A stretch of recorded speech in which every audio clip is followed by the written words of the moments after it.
De facto, estas duas áreas são essenciais, a entrega do preservativo e a troca de seringas, e sem isto não se faz nada. E eu já ouvi tantas vezes dizer que às tantas há os preservativos que estão a ser dados e as pessoas nem os vão buscar. Não, as pessoas, por exemplo, perguntam frequentemente no hospital se nós damos preservativo. E nós, às vezes temos, outras vezes não temos, portanto, mesmo na consulta no hospital, muitas vezes perguntam pelo preservativo. Okay. Portanto, o preservativo é caro. Se nós formos a um supermercado e vimos o preço dos preservativos, por vezes são caros, claro. sobretudo neste altura. E é altura. essencial. É essencial. Se nós queremos que as pessoas tenham sexo protegido, tem que haver preservativos acessíveis. Provavelmente, obviamente, para muita gente terão que ser gratuitos, porque as pessoas não terão condições económicas de os comprar, não é? E esta questão da João, que também disse, é muito importante. De facto, eu acho que a troca de agulhas e seringas foi importante, mas o que de facto foi mandatório no sucesso dos toxicomaníacos em Portugal foi os tratamentos de substituição. Foi desde que apareceu a metadona que nós vimos. É uma cenoura que nós temos para agarrar os toxicodependentes, mas eles vêm, isso é importante, não é?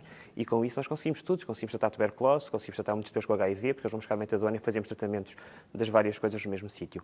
De estruturar isso pode ser novamente estourar novamente com tudo o que tivemos, perdermos e pior, porque os toxicodependentes, regra geral, em termos sociais, destabilizam muito a sociedade, não é? Portanto, podia ser novamente aumentar muito mais a incidência do que já está a acontecer só pela via de transmissão sexual em si. Mas a questão é, eu acho que tem que haver muita informação focalizada e aí podemos ter a ajuda das ONGs, não é?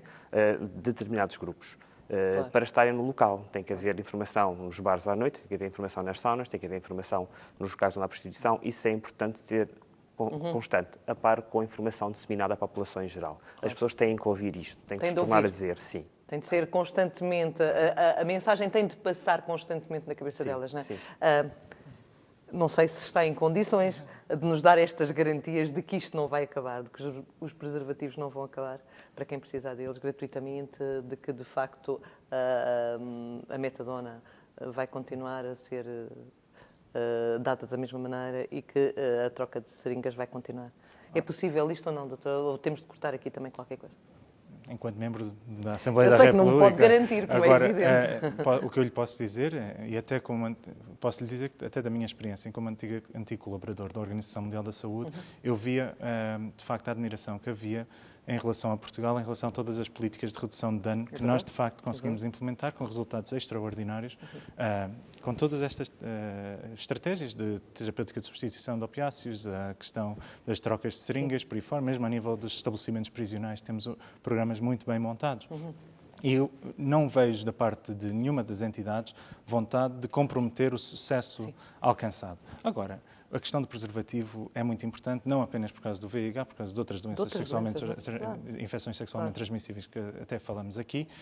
E mesmo antes de eu assumir as funções que assumo hoje, eu lembro-me que no hospital, durante o tempo todo de internato de infecciologia, não me recordo de haver preservativos disponíveis de uma forma regular para dar aos doentes. Portanto, não estamos a falar de uma grande novidade, infelizmente. Agora, eu concordo... O que está a dizer é que é capaz de... O preservativo não vai ser dado, já percebi. Não, o que eu acho... No centro de saúde era? Não, em alguns centros de saúde era, quando havia consulta de planeamento familiar disponível. Enfim, eu acho que uma das promessas eleitorais mais importantes que foi feito pelo governo, pelo então candidato a primeiro-ministro e que foi reiterado pelo atual ministro da Saúde é o acesso ao médico de família para todos os portugueses que o procuram.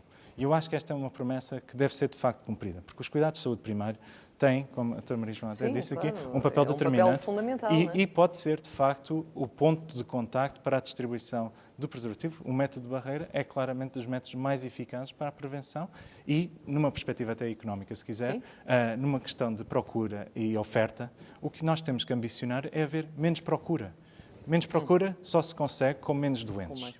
E com uma população mais saudável. E, portanto, a prioridade, claramente, tem que passar a ser um sistema centrado na saúde pública e nos cuidados de saúde primária, ao contrário daquilo que foram os últimos 30 anos, que foi um sistema hospitalocêntrico. E, portanto, continuamos a defender um sistema universal, tendencialmente gratuito, de elevada qualidade, mas com esta mudança de paradigma que permite assegurar isso mesmo. O problema são estes casos novos e esta mudança de comportamento. Porque ao fim de 30 anos de luta contra a SIDA, Dr. Ricardo, esperava-se que talvez as pessoas já tivessem outro género de comportamento. O que é certo é isto, não é uma questão de Portugal. Em todo o mundo as pessoas não têm, porque a questão aqui é sexo e o sexo analisa-se de outra maneira e a atitude é diferente. E, portanto, eu não sei se nunca conseguiremos chegar a um ponto onde, de facto, se consiga fazer essa boa educação, esse bom conceito de como é que se deve estar neste âmbito, percebe? E sem dinheiro, o problema aqui está nesta dualidade. Isto é difícil de se fazer. Sem dinheiro... E o Dr. Eugênio falou em algumas das novas realidades que eu acho que têm que ser abordadas. São perigosas. E por isso é que eu acho, e outra questão do projeto de resolução que é defendido, é que tenhamos um sistema de recolha de dados que não sejam apenas epidemiológicos e clínicos, mas também sociais. Porque os determinantes sociais da doença são importantes do modo geral, mas no aspecto do combate à infecção por VIH tem uma importância muito particular pela realidade das populações com as quais nós lidamos.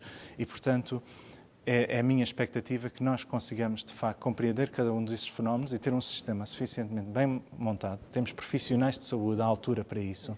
Temos é que assegurar que o sistema consiga, de facto, dar resposta às novas realidades, evidentemente, sem dinheiro, com as dificuldades financeiras que temos. É muito difícil responder a isso, mas é algo para o qual nos temos que ir adaptando e alocando os recursos onde são mais necessários, tomando decisões, por vezes, difíceis. Nos centros de saúde, os centros de saúde poderiam fazer mais, Dra. Maria João? Os médicos de família poderiam fazer mais. Eu queria perguntar, era isto diretamente. Os médicos de família poderiam ir mais longe neste apoio, neste controle, neste chegar perto dos mais jovens? Obviamente que sim, mas há muitas pessoas que não vão ao médico de família. Pelo menos em relação à população que eu vejo, há muitos doentes que ou não têm médico de família, espero que venham a ter, segundo agora as novas normas. Mas há muitas pessoas que não vão. Portanto, não há vai-se aos hospitais facilmente, à urgência facilmente, mais facilmente se vai a uma urgência que se vai a um médico de família. A visão hospitalocêntrica é uma visão que está na população, claro, mas foi transmitida para a população. Mas acho que sim, acho que poderia ter também uma importância grande. O médico de família está mais junto aos problemas de cada um, tanto sociais como todos os outros, não é? E, portanto, são médicos de família, portanto, tratam desde os mais velhos aos mais novos. Claro. E, portanto, eu acho que o médico de família, eu acho que sim, poderia ser muito importante dar mensagens. E nesta área do VIH, acha que eles têm conhecimento para fazerem esse apoio, para darem esse apoio? Acho que devem ter conhecimento. Acho que sim, que os médicos têm conhecimento. Não ponho em causa... Concorda? Acha que, de facto, muito disto que estamos aqui a falar passa, de facto, pela intervenção direta do profissional de saúde no centro de saúde e, se calhar, não só médico, se calhar também enfermeiro, porque, se calhar, também há aqui uma porta que se abre. Não, por acaso não acho. Não acha? Não. Então, diga. Muito disto tem a ver com a postura das pessoas na sociedade e o facto de irmos a determinadas populações, e a maioria da população, os adolescentes, os homens sexuais e por aí fora, é muito mais profícuo encontrar as pessoas nos locais onde se encontram do que ir para o centro de saúde. Essa informação nunca vai ser passada no centro de saúde, não é? A informação do centro de saúde para alguma população heterossexual poderá ser importante, para outras populações não vai ser importante, não é? E, portanto, temos que investir onde os vamos encontrar. Portanto, já vimos que não é por aqui, temos de ir para outro. Eu concordo com o Dr. Eugênio, só que se os centros de saúde podem fazer alguma coisa, podem. É lógico que não é só, pois não pode ser só os centros de saúde a fazer, pois só os centros de saúde a fazer, provavelmente há pessoas que não vão aos centros de saúde. Agora deixa aqui a ideia, e se fosse o centro de saúde e a própria comunidade, as próprias organizações, a irem ao local, mas isso é óbvio, tem que ser. E o que eu lhe perguntava diretamente é se não há aqui um lavar de mãos, de facto, muitas vezes, da comunidade, relativamente a este assunto. Vamos deixar que o Estado faz. O Governo vai fazer, a responsabilidade é do Governo. Há muitos grupos que estão interessados, há muitos grupos que estão interessados e que fazem trabalho no campo e, portanto... Eles têm financiamento desses grupos, não é? Eles não podem ter dinheiro para comprar preservativos, provavelmente, para dar. Não há para dar. Há coisas básicas que eles precisam ter. Eu também revejo-me que as organizações não governamentais de origem na sociedade civil têm tido um papel determinante e, aliás, a área do VIH é dos poucos onde de facto, claro, eles têm, de facto, um papel fundamental no combate e têm acesso a determinados grupos vulneráveis onde, de facto, temos que atuar. Agora, o que eu acho que fica patente estas múltiplas intervenções é que, se realmente queremos cumprir o objetivo de um dia termos uma geração sem SIDA, ou todas as instituições e organizações conseguem trabalhar em conjunto, de uma forma integrada, com responsabilidades partilhadas e sendo responsabilizadas por aquilo que fazem, a forma como alocam as suas verbas e recursos, ou caso contrário, continuaremos a entrar sempre num circuito em que esperamos sempre que sejam uns a fazer e não outros e acabamos por não ter o resultado satisfatório no final. Tem medo que isto se possa, os próximos anos, o aumento de casos nos próximos anos possa tornar-se um caso de saúde pública, Dr. Maria João? Eu espero que não. Mas aí confia que não? Não, eu geralmente sou uma pessoa com otimista. Otimismo. Espero que não. Espero que estas coisas se consigam resolver de uma maneira ou de outra. Mas realmente tenho medo. Tenho receio, tenho receio que esta recessão, esta crise, que não é só portuguesa, depois venha a ter como consequência um aumento dos casos de VIH. Tenho realmente receio, até porque eu tenho visto. O problema é que a gente vê os miúdos de 18 anos, 19 anos. Assusta. Pois. Assusta muito. Assusta muito. Queria dizer qualquer coisa. Só queria acrescentar é que se nós formos eficazes a fazer a detecção precoce da infecção, repare, nós temos cerca de 30 mil pessoas potencialmente infectadas que desconhecem o seu estado sorológico. Claro. Se nós identificarmos isso, é evidente que vão aumentar o número de casos.